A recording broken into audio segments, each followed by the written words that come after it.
वहाँ का पंजाब केसरी में आप सबका स्वागत है। मैं हूं चंद्रशेखर धरनी। हरियाणा विधानसभा के अध्यक्ष ज्ञानचंद गुप्ता जी से बातचीत करेंगे। गुप्ता जी, सबसे पहले तो जिस प्रकार से विपक्षी विधायक नीरज शर्मा हो या दूसरे, वो आजकल आपके इस मामले में खुली सराहना करते हैं कि विधायकों की सुनी नहीं जाती थी, आपने सुनवाई शुरू करवा दी। देखिए, ये मेरा फर्ज है, मैंने कोई एहसान नहीं किया।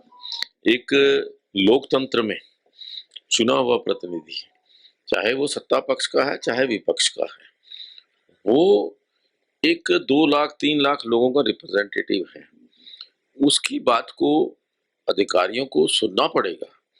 ना सुनने की तो बात ही नहीं है, क्योंकि वो जनप्रतिनिधि हैं। देखिए, लोकतंत्र में जनता राजा है और जो ब्यूरोक्रेसी है, जो वो एक जनता के सेवक हैं, और जो जनप्रतिनिधि है वो जनता के बीच में और सरकार के बीच में एक कड़ी है समस्या के समाधान के लिए, और इसीलिए जनता उनको चुन करके भेजती है। अगर कहीं किसी भी समय चुने हुए प्रतिनिधियों की बात पर कोई ध्यान नहीं देता, तो मैं समझता हूँ कि वो गलत है, क्योंकि वो जनता का रिप्रेजेंटेटिव है। वो बात जो कर रहा है वो जनता के लिए कर रहा है। अगर व्यक्तिगत कोई अपने फायदे के लिए बात कर रहा है, कोई ऑफिसर सुने ना सुने ये उसकी मर्जी है, लेकिन जब जन कल्याण की बात आती है, जन समस्याओं की बात आती है, तो अधिकारियों को चुने हुए प्रतिनिधियों की बात को सुनना ही पड़ेगा। विधायक के कार्यों के लिए आपने कई कमेटियां बना रखी हैं विधानसभा के अंदर बतौर स्पीकर। उन कमेटियों का रिपोर्ट कार्ड क्या है? ये देखिए, अभी क्योंकि 1 साल उनको पूरा हुआ है, फिर से दोबारा कमेटियों का कार्यकाल शुरू हुआ है। कमेटियों की वर्किंग अभी इस सप्ताह से ही शुरू हुई है। कोविड के कारण पहले बंद थी, लेकिन मैं समझता हूँ कि मोस्ट ऑफ द कमेटीज जो है हमने उनको रिपीट किया है और उन्होंने अच्छा कार्य किया है। और जो मैं समझता हूँ कि विधायी कार्य हैं, उन विधायी कार्यों को, और जो स्कैग की रिपोर्ट है चाहे, या अन्य समस्याएं जो लोगों की हैं या उनके पास जो कंप्लेंट्स आती हैं, उनके समाधान के लिए सभी कमेटियां अच्छे ढंग से कार्य कर रही हैं। क्या जो प्रमुख अधिकारी हैं, आईएएस आईपीएस जिनको बुलाया जाता है, उन्होंने आना शुरू कर दिया? बिल्कुल, पहले भी आते थे और आगे भी आएंगे। अभी मैं समझता हूँ कि इसके अंदर कोई कहीं किसी को छूट नहीं है। जो आपने एक तरह से पूरा इसको आधुनिक बनाने की कोशिश की थी, हाईटेक करने की जो आपकी प्लानिंग थी, उसमें कितना अभी तक कार्यान्वयन हुआ है? बात सही है कि ऐसे ये जो हमने नेवा के साथ जो एमओयू साइन किया था, उसके ऊपर ये कोविड के कारण थोड़ा सा लेट हुए हैं। लगभग ये जो पीछे 2 महीने का कार्यकाल निकला है, इसमें वो कार्यालय शुरू हो जाना चाहिए था, लेकिन अब अगले ही कुछ ही दिनों के अंदर ये जो नेवा की एक और मीटिंग होने वाली है, और उसके पश्चात तेजी से इसके ऊपर कार्य शुरू होगा। और जल्दी ही मेरा ये प्रयास रहेगा कि जितनी जल्दी हो सके इस कार्य को पूरा किया जाए, और विधानसभा को ई विधानसभा बनाने के अंदर हमारा पूरा प्रयास है। गुप्ता जी, इसके अलावा जो प्राइवेट हॉस्पिटल्स में जनता को कोरोना के दौरान जिस प्रकार से ज्यादा बिलों की वसूली हो रही थी, कई हॉस्पिटल्स में आपने खुद सर्चिंग करवाई है, उनमें क्या रिपोर्ट कार्ड है, उनमें क्या कार्रवाई हुई है अभी तक? नहीं, देखिए धरनी जी, बिल्कुल ये बात आपकी सही है कि इस कोरोना महामारी के काल में कुछ जो निजी हॉस्पिटल्स थे, उन निजी हॉस्पिटल्स ने गवर्नमेंट की गाइडलाइंस को फ्लोट करते हुए, गवर्नमेंट के जो डायरेक्शंस हैं उनको ना मानते हुए, गवर्नमेंट ने जो रेट्स तय किए हुए थे उनको ना मानते हुए मन मर्जी के चार्जेस कुछ लोगों ने लिए। उसके लिए मेरे पास बहुत सारी शिकायतें आई हैं। लगभग सभी हॉस्पिटल से शिकायतें आई हैं। कुछ मेरे पास तो पंजाब से भी, पंजाब के हॉस्पिटल्स के लोगों ने भी भेजी हैं। लेकिन हमने उसके ऊपर एक कमेटी का गठन किया था।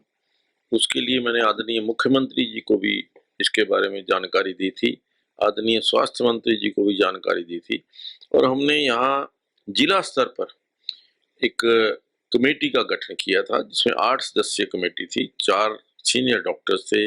ईडीसी की अध्यक्षता में कमेटी का गठन हुआ, और कमेटी ने जो बिल्स हैं, एक एक बिल की बारीकी से जांच की, और जांच के दौरान ये पाया गया कि ऐसे रोगी जो हॉस्पिटल के अंदर एडमिट रहे, एक्चुअल में जिनका बिल लगभग 5 लाख या 5.5 लाख बनना चाहिए था, उनका बिल 18 लाख रुपए तक, यानी 12-13 लाख रुपए का एक्सेस चार्जेस हैं। ऐसे केस भी सामने आए हैं। तो इन हॉस्पिटल्स पर कोई कार्रवाई की गई, कोई कानूनी शिकंजा कसा गया, स्पेशल ऑडिट किया गया कोई? बिल्कुल, देखिए, हमने अभी तक 18 केसेस के अंदर इन हॉस्पिटल्स को नोटिस दिए हैं।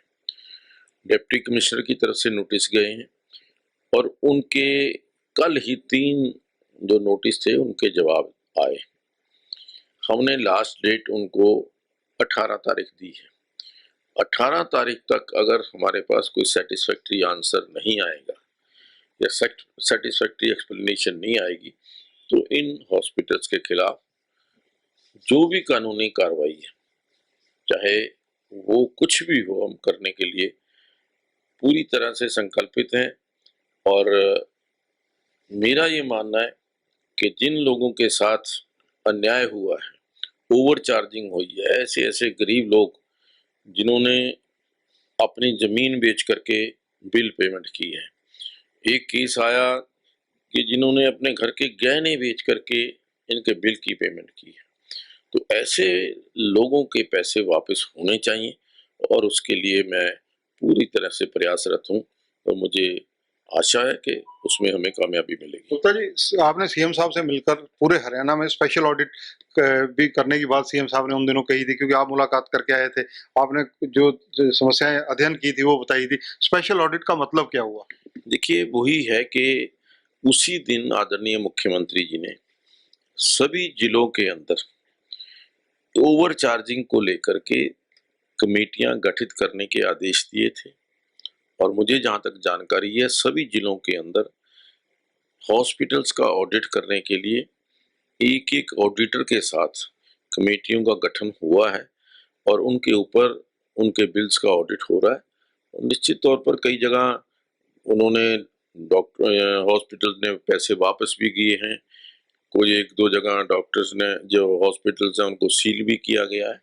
तो कार्रवाई जारी है, लेकिन मेरा ये प्रयास है कि जो पीड़ित लोग हैं, जो ऐसे इस कोरोना पीड़ित लोग हैं, जो एक तो कोरोना के कारण पीड़ित थे, दूसरा ये ओवर चार्जिंग के कारण जिनको बड़ा दुख हुआ है, ऐसे लोगों के साथ न्याय करें। धन्यवाद गुप्ता जी। तो ये हैं ज्ञानचंद गुप्ता, हरियाणा विधानसभा के अध्यक्ष हैं। इनका कहना है कि जिस प्रकार से एक तो कोरोना की मार झेल रहे लोग और दूसरा उनसे जिस प्रकार से जबरदस्त तरीके से काफी ज्यादा दाम वसूले गए इलाज के बदले में, इन चीजों पर सख्त कार्रवाई जो बनती है नियमानुसार प्रशासन और सरकार करने में कोई कोताही नहीं करेगा। बतौर विधानसभा अध्यक्ष भी उन्होंने इस मामले में सीएम साहब से मिलकर बात की थी और हरियाणा में विशेष रूप से सभी जिलों में स्पेशल ऑडिट करने के आदेश भी हो चुके हैं। कैमरामैन संजय सिंह के साथ चंद्रशेखर धरनी, पंजाब केसरी टीवी, चंडीगढ़। हमसे जुड़े रहने के लिए हमारे YouTube चैनल को सब्सक्राइब करें और नई वीडियो की नोटिफिकेशन के लिए बेल आइकॉन को दबाएं। अगर आप ये वीडियो Facebook पर देख रहे हैं तो लाइक जरूर करें और ज्यादा से ज्यादा शेयर करें। धन्यवाद।